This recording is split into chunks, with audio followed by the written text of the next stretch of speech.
Welcome back to one and only 100% success YouTube channel. તો મિત્રો, આજનો ટોપિક તમે થંબનેલમાં જોયો છે એ મુજબ આપણે એમસીક્યુ સિરીઝમાં આગળ વધવું છે. મિત્રો, એમસીક્યુ સિરીઝની સ્પેશિયલ પ્લેલિસ્ટ બનાવી દીધી છે, જે તમને અહીંયા આઈ બટન કરીને આવશે, ત્યાં અવશ્ય જોવા મળશે. તો ચાલો મિત્રો, ખોટો સમય બરબાદ ન કરતા શરૂઆત કરીએ આજના આપણા આ વિડીયો લેક્ચરની. તો ચાલો, પહેલો જ પ્રશ્ન આપણી સમક્ષ આવી ગયો છે. 1991ની ઔદ્યોગિક નીતિ, બરાબર ભાઈ. 1991માં ઇકોનોમિક્સ રિફોર્મ છે, જેને આર્થિક સુધારા પણ કહેવામાં આવે છે. તો એમાંથી મિત્રો કયા કયા નામો સંકળાયેલા છે ભાઈ? તો આમ તો એલપીજી સિસ્ટમ, બરાબર, એલપીજી સિસ્ટમ. તો એમાં શું આવે ભાઈ? ઉદારીકરણના નામે ઓળખાય. યસ, ખાનગીકરણ પણ હતું. યસ, વૈશ્વિકીકરણ પણ હતું. તો ભાઈ સંપૂર્ણ એલપીજી સિસ્ટમ. કઈ system? LPG system. L it means liberalization, P it means privatization and G it means globalization. તો મિત્રો, એલપીજી સિસ્ટમ એટલે કે ઉદારીકરણ, ખાનગીકરણ અને વૈશ્વિકીકરણનો ભાઈ સમાવેશ આ 1991ની જે નીતિ આવી એમાં થાય છે. અને આર્થિક સુધારા આવું પણ કહેવામાં આવે છે, ઇકોનોમિક રિફોર્મ્સ. તો એ પણ યાદ રાખો મિત્રો. એ વખતે પીવી નરસિમ્હા રાવ અને ભાઈ એમની સાથે એવા મનમોહનસિંહ, બરાબર, મનમોહન હતા ભાઈ, જે નાણામંત્રીની પોસ્ટ ઉપર હતા. તો ભાઈ એમના દ્વારા ભાઈ આ ઇકોનોમિક રિફોર્મ્સ લાવવામાં આવ્યા હતા. ત્યારબાદ મિત્રો આગળ વધીએ. એક્ઝિમ પોલિસી એટલે કે ઇમ્પોર્ટ એક્સપોર્ટ પોલિસી, એક્ઝિમ પોલિસી જેને કહેવામાં આવે છે ભાઈ ટૂંકમાં. તો એ ક્યારે અમલમાં આવી, ક્યારે જાહેર થઈ? આવો ગમે તેવો પ્રશ્ન આવે ભાઈ, બરાબર. તમારો જવાબ યાદ રાખવાનો 1985. મીન્સ કે એક્ઝિમ પોલિસી પ્રથમવાર ક્યારે જાહેર થયેલી હતી? તો યાદ રાખો મિત્રો, first time in India EXIM policy is launch in 1985. Yes મિત્રો, 1985. ત્યારબાદ મિત્રો ફેમા. તો ફેમાના અમલ માટે આમાં કઈ એજન્સી કાર્યરત છે, બરાબર? તો ડાયરેક્ટર ઓફ એન્ફોર્સમેન્ટની રચના કરવામાં આવી. શેની રચના કરવામાં આવી ભાઈ? ડાયરેક્ટર ઓફ એન્ફોર્સમેન્ટની ભાઈ રચના કરવામાં આવી હતી ફેમા.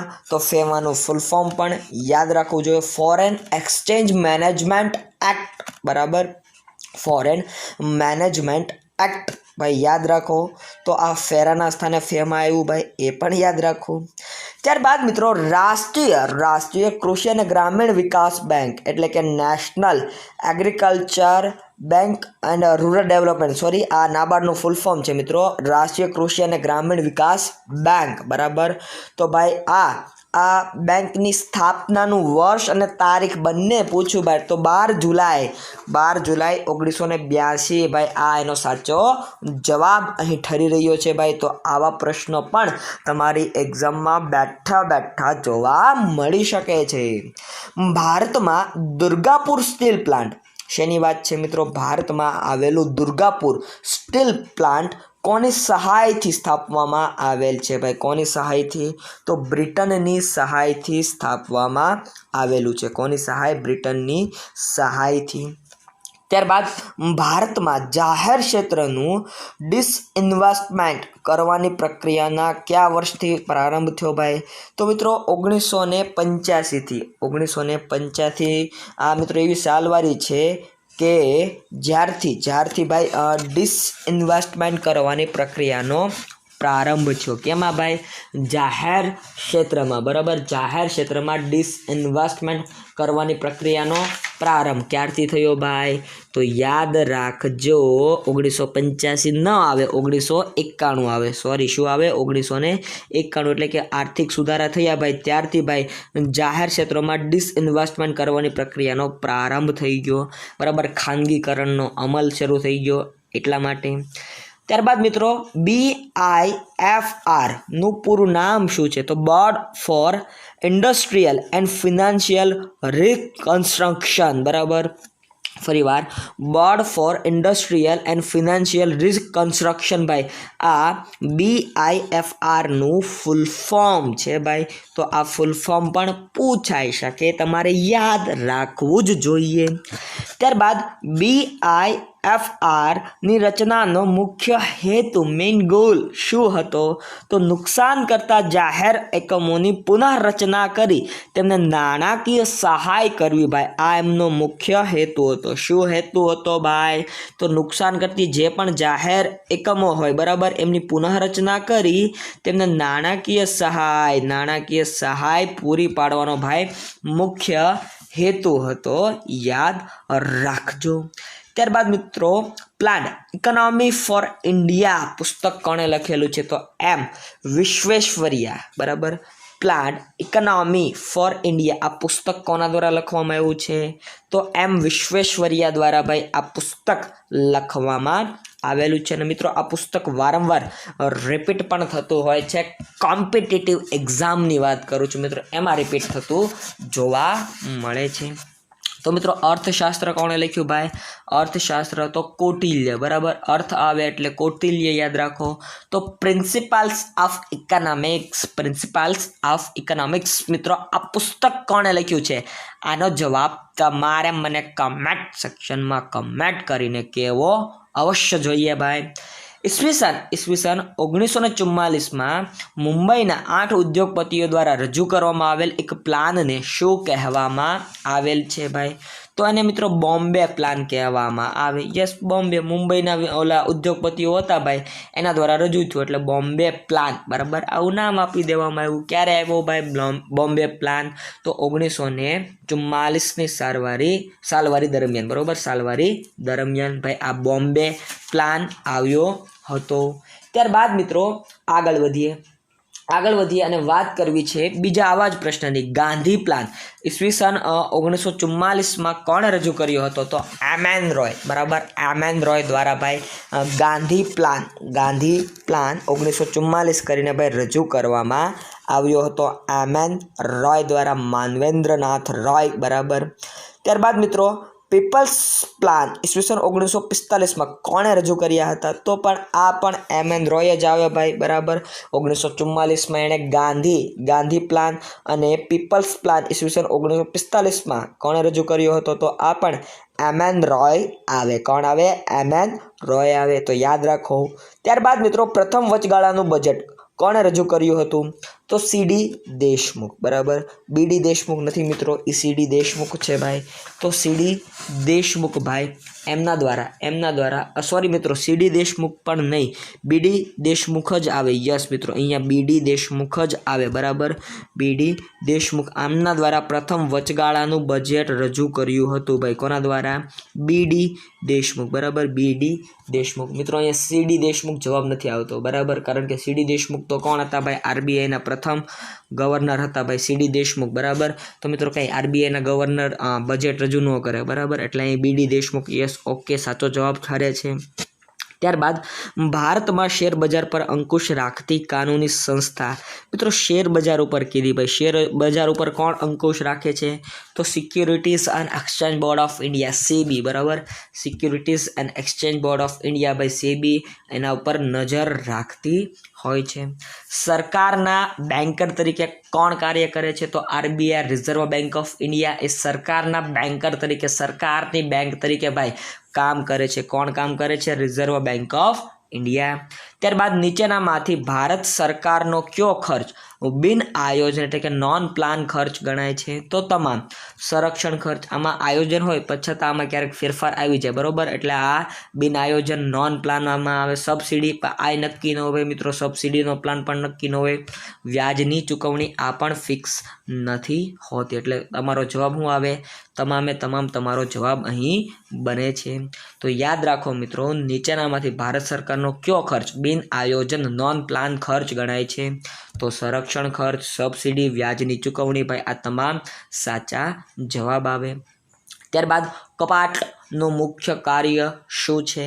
તો ગ્રામીણ વિસ્તાર બરાબર ગ્રામીણ વિકાસ કાર્યક્રમો માટે સ્વયંસેવી સંસ્થાઓને અનુદાન આપવું. ગ્રામીણ વિકાસ કાર્યક્રમો માટે ભાઈ જે સ્વયંસેવી સંસ્થાઓ હોય ભાઈ એમને અનુદાન આપવું બરાબર, એમને દાન આપવાની કામગીરી ભાઈ કપાટ નામની સંસ્થા દ્વારા કરવામાં આવે છે ભાઈ. ભારતમાં સૌપ્રથમ અંગ્રેજો દ્વારા ઈસવીસન 1770માં બેંક ઓફ હિન્દુસ્તાનની સ્થાપના કરવામાં આવેલ હતી ભાઈ. તો આ બેંક ઓફ હિન્દુસ્તાન બરાબર ક્યાં આવેલી છે? આવો પ્રશ્ન પૂછાય તો ક્યાં આવેલી છે ભાઈ? કલકત્તા. ક્યાં આવેલી છે? કલકત્તા આવેલી હતી. 1770ની વાત છે ભાઈ બરાબર. બેંક ઓફ હિન્દુસ્તાન કોના દ્વારા સ્થાપવામાં આવી હતી ભાઈ? તો અંગ્રેજો દ્વારા કલકત્તા ખાતે બરાબર. ક્યાં ભાઈ? કોલકાતા એટલે પશ્ચિમ બંગાળમાં આવેલું જે કલકત્તા છે એ જ ભાઈ આ કોલકાતા. આગળ વધીએ. ઈસવીસન 1921માં સ્થપાયેલી ઇમ્પેરિયલ બેંક ઓફ ઇન્ડિયાનું મૂળ નામ? તો બેંક ઓફ કલકત્તા. મિત્રો એનું નામ પછી બેંક ઓફ કલકત્તા એનું મૂળ નામ હતું ભાઈ બરાબર. અને ભાઈ જ્યારે આપણે SBI 1 જુલાઈ બરાબર આ તારીખ અને સાલવારી 1955 ભાઈ 1 જુલાઈ 1955 ભાઈ SBI સ્થપાણી ત્યારે એનું મૂળ નામ ઇમ્પેરિયલ બેંક ઓફ ઇન્ડિયા હતું બરાબર. ઇમ્પેરિયલ બેંક ઓફ ઇન્ડિયા હતું. 4 બેંકોના મર્જીકરણ મતલબ કે એક થઈને ભાઈ આપણે SBIની સ્થાપના કરવામાં આવી હતી. તો આ પણ યાદ રાખજો જેથી ભૂલાય નહીં. ત્યારબાદ મિત્રો નરસિંહન સમિતિ શેની સાથે સંકળાયેલી છે? મિત્રો બેઠો પ્રશ્ન ઇકોનોમિક સર્વેયર બરાબર. હમને તેમની એક્ઝામ લેવામાં આવી એનું પેપર સોલ્યુશન પણ મેં વિડીયો બનાવીને મૂક્યું હતું ભાઈ. એમાં પ્રશ્ન પૂછાણો હતો કે નરસિંહન સમિતિ શેની સાથે સંકળાયેલી છે? તો બેન્કિંગ સુધારા સાથે. બેન્કિંગ સુધારા સાથે કોણ? નરસિંહન સમિતિ સંકળાયેલી જોવા મળે છે. નીચેનામાંથી કયું કાર્ય RBIનું નથી? તો રાજકોષીય નીતિ બહાર પાડવી ભાઈ આ નાણાં મંત્રાલય બરાબર ફિનાન્સ ડિપાર્ટમેન્ટ થ્રુ ભાઈ કામ કરે છે નાણાં મંત્રાલય. તો યાદ રાખો મિત્રો રાજકોષીય નીતિ કોણ બહાર પાડે? નાણાં મંત્રાલય. તો RBIના કયા કયા કાર્યો છે? જો અહીંયા આપેલા છે 1 રૂપિયાની નોટો સિક્કા સિવાયનું તમામ ચલણ બહાર પાડવું.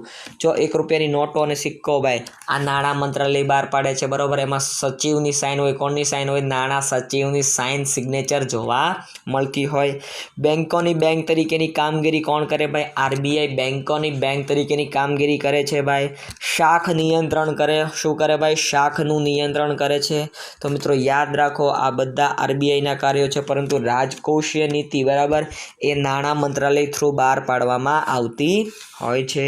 ત્યારબાદ ભારતીય સ્ટેટ બેંકે વિદેશમાં પોતાની પ્રથમ શાખા ઈસવીસન 1867 બરાબર 1867માં ક્યાં સ્થાપી હતી ભાઈ? તો કોલંબો ખાતે બરાબર. કોલંબો ખાતે ભાઈ સ્થાપી હતી સ્ટેટ બેંક વિદેશમાં બરાબર. ભારતીય સ્ટેટ બેંકે વિદેશમાં ક્યારે ભાઈ સ્થાપી હતી? તો આવો પ્રશ્ન પૂછાય તો યાદ રાખજો કોલંબોમાં. કોલંબો ક્યાં આવેલું છે ભાઈ? શ્રીલંકામાં. NPAનું ફૂલ ફોર્મ પૂછ્યું ભાઈ. NPA એટલે non performing assets. Non performing assets ભાઈ યાદ રાખો NPAનું ફૂલ ફોર્મ. ત્યારબાદ બુલ, બેર અને સર્કિટ જેવા શબ્દો કોની સાથે સંકળાયેલા છે? તો ભાઈ આ બધું શેર માર્કેટ છે. સ્કેમ્પ 1992 તમે જોયું હશે ભાઈ Harshad Mehta and stories. Scam 1992 ભાઈ તો એમાં બુલની વાત આવશે. Big bull Harshad Mehta. Big bear બરાબર. સર્કિટ તો આ બધા શબ્દો ભાઈ શેર બજાર સાથે સંકળાયેલા છે. નીચેનામાંથી કઈ જોડી બંધ બેસતી નથી? તો ઇકોમાર્ક. ઇકોમાર્ક શેમાં લાગે? પર્યાવરણની તરફેણમાં જે વસ્તુ હોય એના ઉપર ઇકોમાર્ક લાગે. એગમાર્ક તો ખાદ્ય વસ્તુઓ માટેની જે વસ્તુ હોય ભાઈ એના ઉપર એગમાર્ક. હોલમાર્ક સોનાની વસ્તુઓ ઉપર ભાઈ હોલમાર્ક લાગે છે.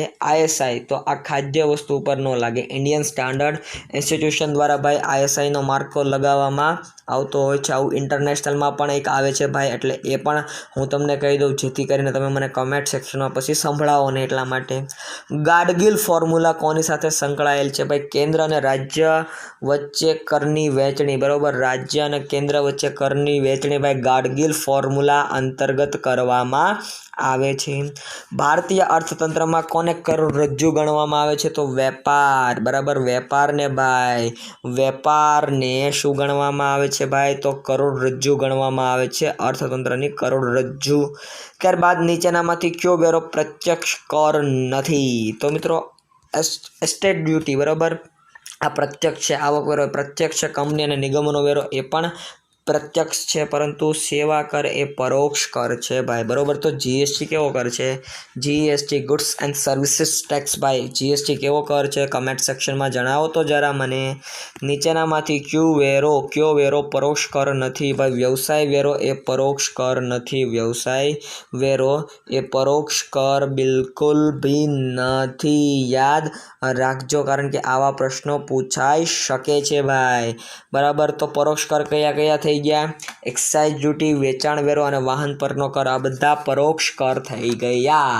तो मित्रों आ साथे मारी वाणीने हूँ विराम आपूँ छूं। फरी मळीश नवा विडियोमां त्यां सुधी रजा लाओ। जय हिंद जय भारत वंदे मातरम। तमारो खूब खूब आभार। Thank you so much.